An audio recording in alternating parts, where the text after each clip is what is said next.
ओम नमो भगवते वासुदेवाय नमः। आपके अपने YouTube चैनल जय मां कंजक में आपका बहुत बहुत स्वागत है। आज की वीडियो में हम कार्तिक मास महात्म्य का कथा अध्याय 9 और साथ ही श्रीमद् भागवत गीता का अध्याय 3 आपके सामने प्रस्तुत करने जा रहे हैं। उम्मीद करती हूँ कथा का पूरा फल लेने के लिए आप कथा को शुरू से लेकर अंत तक जरूर श्रवण करेंगे। ओम नमो भगवते वासुदेवाय नमः। जय श्री हरि, जय श्री कृष्णा।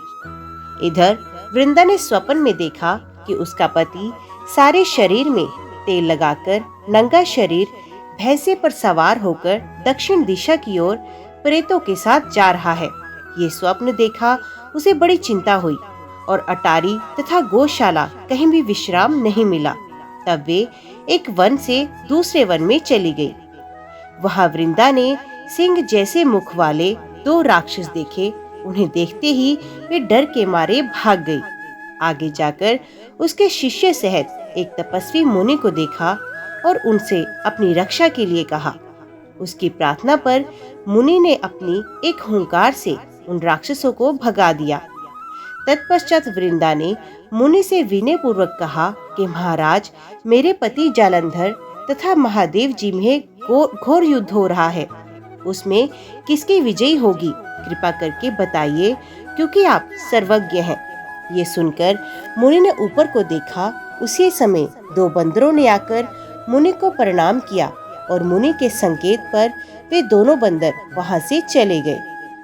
फिर थोड़ी देर बाद वे दोनों आकाश की ओर से आए और उन्होंने वहां जलंधर दैत्य का सर और धड़ लाकर फेंक दिया।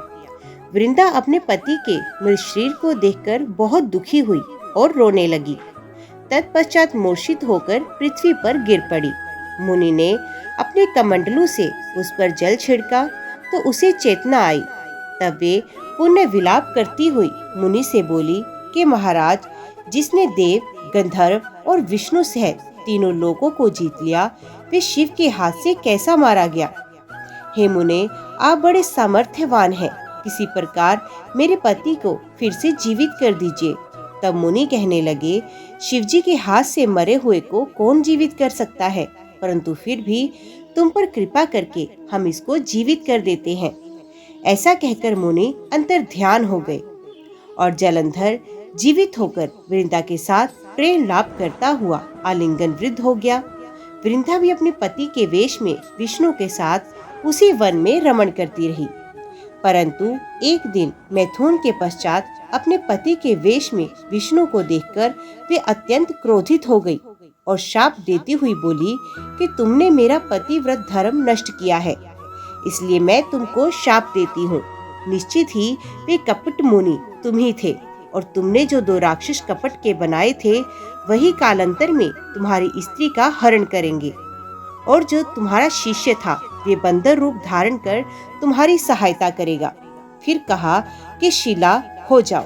नारद जी कहने लगे कि हे राजा पृथु, भगवान कृष्ण ने देवताओं तथा अपने भक्तों के कार्य के लिए पतिव्रता वृंदा का यद्यपि शील हर लिया, परंतु वे मन ही मन अत्यंत दुखी हुए और बोले, हे वृंदे, मैंने तुम्हारे श्राप को ग्रहण किया, अतः मैं अवश्य शीला रूप में हो जाऊंगा, परंतु तुम भी वृक्ष रूप होकर मुझको मिलोगी।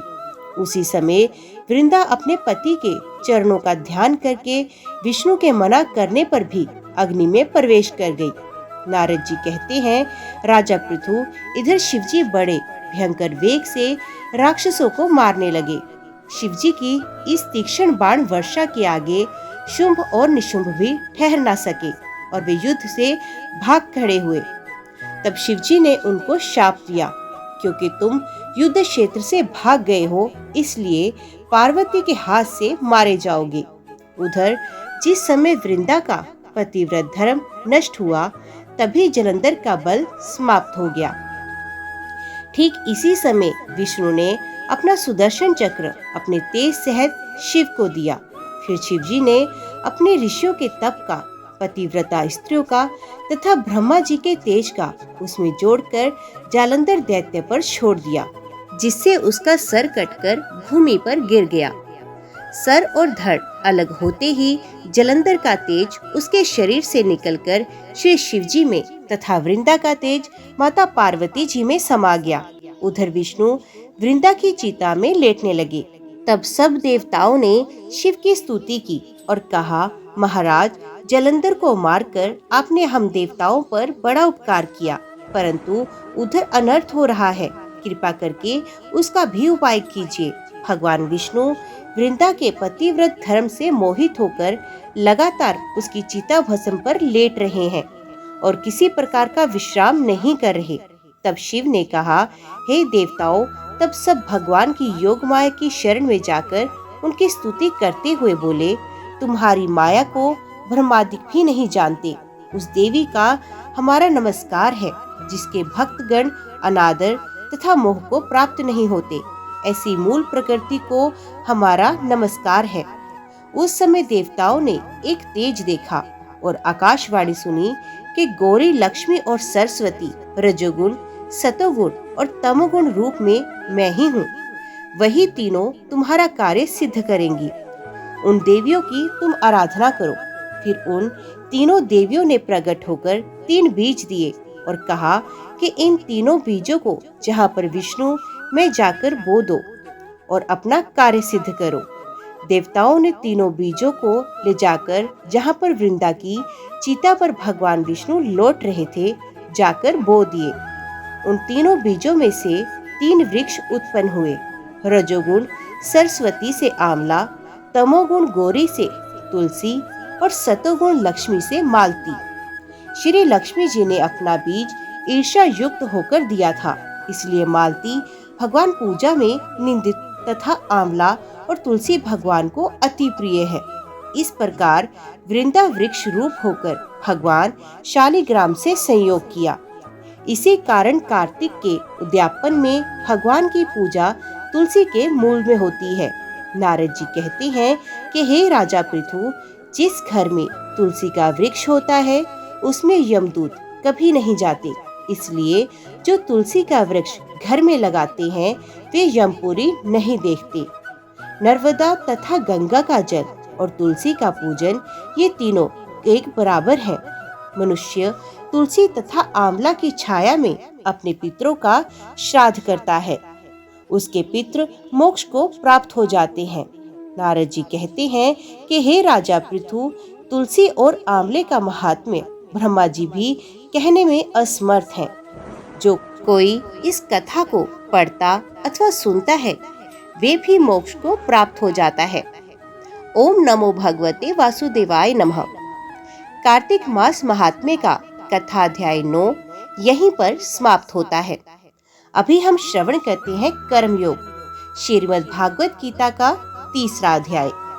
दूसरे अध्याय में भगवान श्री कृष्ण ने श्लोक 11 से श्लोक 30 तक आत्म तत्व समझाकर सांख्य योग का प्रतिपादन किया। बाद में श्लोक 31 से 53 तक समस्त बुद्धि रूप कर्म योग के द्वारा परमेश्वर को पाए हुए स्थित प्रज्ञ सिद्ध पुरुष के लक्षण, आचरण और महत्व का प्रतिपादन किया। इसमें कर्म योग की महिमा बताते हुए भगवान ने 47 तथा 48 श्लोक में कर्म योग का स्वरूप बताकर अर्जुन को कर्म करने को कहा। 49वें श्लोक में समत्व बुद्धि रूप कर्म योग की अपेक्षा काम कर्म का स्थान बहुत नीचा बताया। 50वें श्लोक में समत्व बुद्धि युक्त पुरुष की प्रशंसा करके अर्जुन को कर्म योग में जुड़ जाने के लिए कहा। 51वें श्लोक में बताया कि समत्व बुद्धि युक्त ज्ञानी पुरुष को परम पद की प्राप्ति होती है। ये प्रसंग सुनकर अर्जुन ठीक से तय नहीं कर पाया, इसलिए भगवान से उसका और स्पष्टीकरण कराने तथा अपना निश्चित कल्याण जानने की इच्छा से अर्जुन पूछता है। अर्जुन बोले, हे जनार्दन, यदि आपको कर्म की अपेक्षा ज्ञान श्रेष्ठ मानने हैं तो फिर हे केशव, मुझे भयंकर कर्म में क्यों लगाते हैं? आप मिले हुए वचनों से मेरी बुद्धि को मानो मोहित कर रहे हैं, इसलिए उस एक बात को निश्चित करके कहिए जिससे मैं कल्याण को प्राप्त हो जाऊं। श्री भगवान बोले, हे निष्पाप, इस लोक में 2 प्रकार की निष्ठा मेरे द्वारा पहले कही गई है। उनमें से सांख्य योगियों की निष्ठा तो ज्ञान योग से और योगियों की निष्ठा कर्म योग से होती है।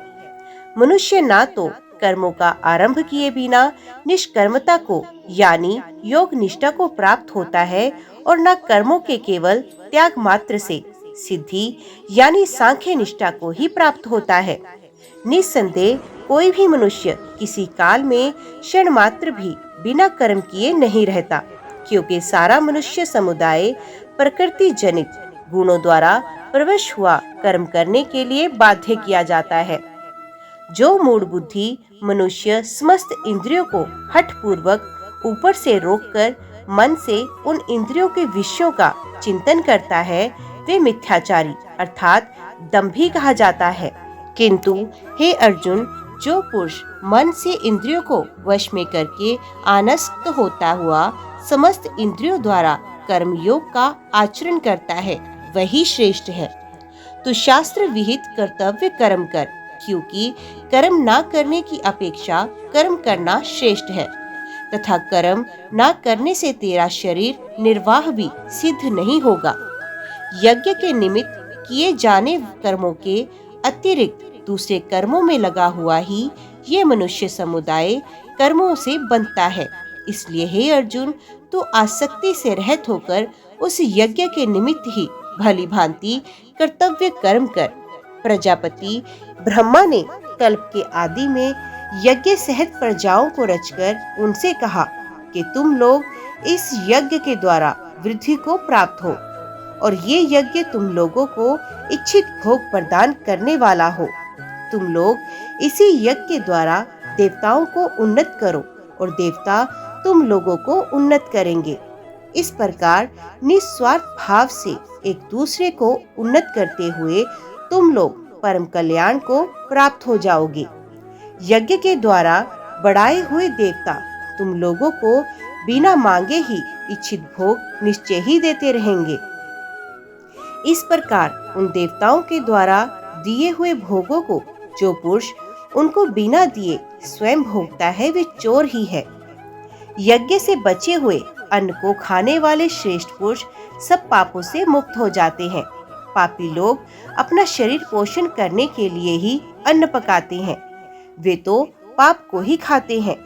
संपूर्ण प्राणी अन्न से उत्पन्न होते हैं। अन्न की उत्पत्ति वृष्टि से होती है, वृष्टि यज्ञ से होती है, और यज्ञ विहित कर्मों से उत्पन्न होने वाला है।